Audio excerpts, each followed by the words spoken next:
What's going on, guys? Ted from Nerd Immersion here, and I'm back with another Xanathar's Guide to Everything Unearthed Arcana comparison video. This time we're talking about the Inquisitive Rogue. This one first appeared in the Gothic Heroes sort of Barovia-based Unearthed Arcana, and it has made its way through. It is another really good rogue class. I feel like there is...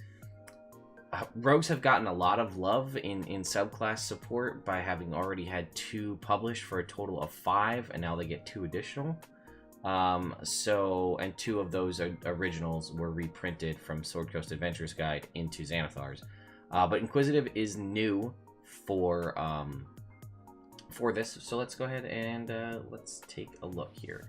So we have Ear for Deceit at level 3. This is cool. It makes it sort of a wisdom-based rogue. Whenever you make an insight check to sense if a creature is lying, you use the total of your check or 8 plus your wisdom mod, whichever is higher. So theoretically, if you have a 20 wisdom, which is possibly a thing you would have as a rogue, your minimum roll would be 13 based on that. If you are proficient in insight, you add your proficiency bonus. And if you choose to insight as your expertise, you add double your proficiency bonus. So that means that your lowest insight check is basically whatever your modifier is, which seems kind of, if you have all of that, like, it can't be lower, if that makes sense, if you think about it, right?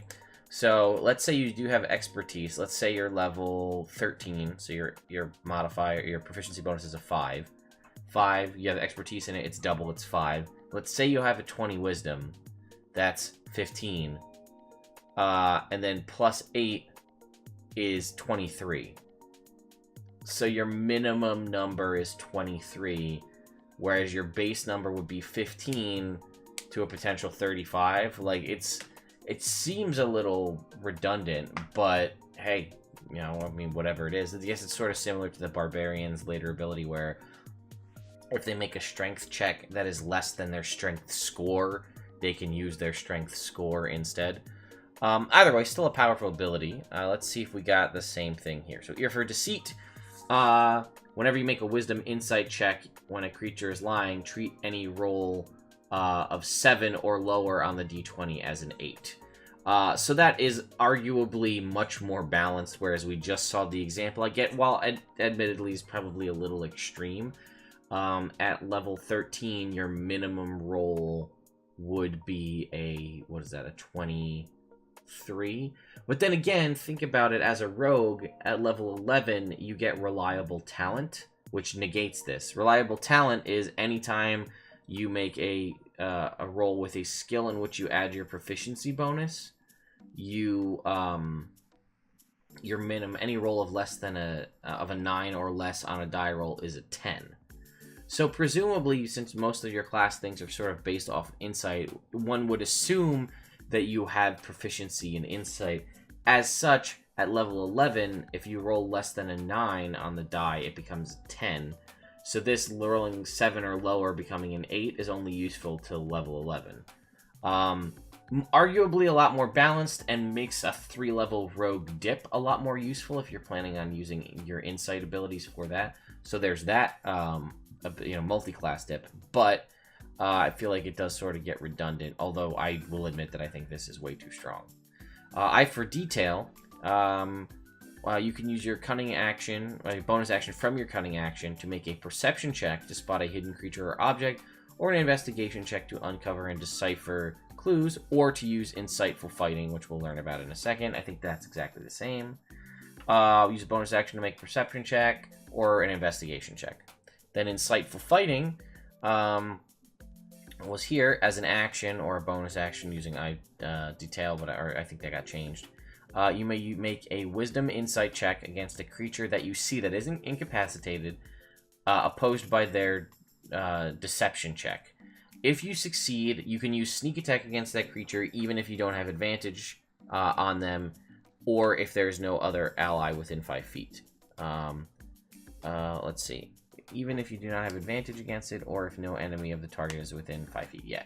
So you can use sneak attack in this way. You can use sneak attack in this way even if you have disadvantage against the target. This lasts for 1 minute or until you use it again on another ability, another target. Point of that too is you can't use sneak attack if you have disadvantage on the roll. This negates that. Let's just check if that's the same. Now, rather than having it be a bonus action using Eye for Detail, it is just straight bonus action, which is clarification, makes more sense. As a bonus action, you can make a Wisdom Insight check against a creature that isn't incapacitated, contested by their deception. If you succeed, you can use your sneak attack against that target, even if you don't have advantage on the attack roll, but not if you have disadvantage on it.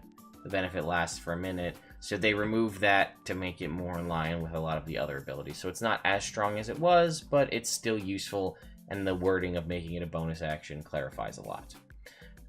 Here in Unearthed Arcana, you had Steady Eye. You gain advantage on any Wisdom Perception check you make on your turn to find a hidden creature or object if you do not move during that turn. If you use this ability before moving, you cannot move or ready movement during your turn. Nowadays, you have advantage on any Wisdom Perception check or Intelligence Investigation check if you move no more than half your speed on the same turn. So that still gives you movement, it doesn't lock you down, and it's now Perception and Investigation checks. So that is definitely a benefit. Level 13, we had Unerring Eye. As an action, you sense the presence within 30 feet of any illusions, shape-changer creatures not in their true form, or other magic designed to deceive the senses. Though you determine that an effect is attempting to trick you, you gain no special insight into what it is. Now, it is, as an action, you sense the presence of illusions, shape-changers not in their original form, or magic designed to deceive the senses within 30 feet, provided you aren't blinded or deafened. You sense that an effect is trying to trick you, but you gain no insight into what it is. You can use this feature a number of times equal to your Wisdom modifier, and you gain all uses on a long rest. Previously, it was unlimited. You could just do it as much as you wanted. Now, again, another reason to bump your Wisdom as this Inquisitive Rogue. And lastly, Eye for Weakness. While you use your Insightful Fighting feature applying to a creature, your sneak attack damage against that creature does an additional 2d6 damage. Now, while your Insightful Fighting feature applies to a creature, your sneak attack against that creature does 3d6 more damage. So that is even better. I think overall that the Inquisitive Rogue is a very useful. It is definitely a rogue I would want to have in the party. They're great at sensing lies. They're great at finding hidden things, which more often than not, you're probably going to be having your rogue searching for traps or searching for secret doors and things of that nature. This rogue is even better at it. They're also good at telling when people are lying, when things aren't as they seem, and if they use their bonus action ability that gives them sneak attack when they normally wouldn't have it, at level 17 it does an additional 3d6 damage. Which I think at level 17 it's doing 9d6 damage at that point. So that makes it 12d6 to a possible 13d6 at 19 and 20. So that's pretty sweet. And I mean, more often than not, you're probably going to be using Insightful Fighting, right? It seems like it's a bonus action. Why wouldn't you use it? Because it gives you sneak attack. I mean, yes, you have other options as a rogue, but all in all, like I said, I'm not sure. I think I would have more fun with this class on the roleplay aspect of things, as sort of that Sherlock Holmes type character, which I feel like this kind of does embody that whole detective, right, with all of these searching for things, seeing things as they really are. I think I'd have a lot more fun on the roleplay aspect of this class than I would on probably... I've also never had the opportunity to play a rogue in D&D ever, so I can't really speak. Because every time I've tried to play a rogue, somebody else in the party that's newer to the game or something says, well, I'd like to play a rogue, and then I just let them have it.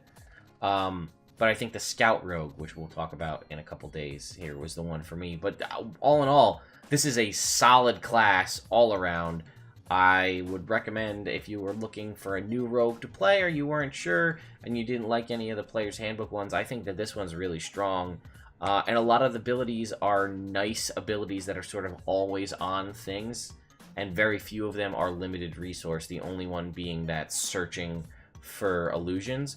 Other than that, everything else you have access to all the time, so you have all of your cool stuff with you at all times, which is great, not having to wait for rest to do that. Plus, sneak attack is always around. You have a lot of good abilities that make you useful all of the time, as long as the situation is it benefits it. So, Anyway, guys, that's my review of the Inquisitive Rogue and Xanathar's Guide to Everything. Next up is the Mastermind. That one's going to be a real quick video because Mastermind was already published in the Sword Coast Adventures Guide. So it's just going to be a quick spot check to make sure nothing major changed.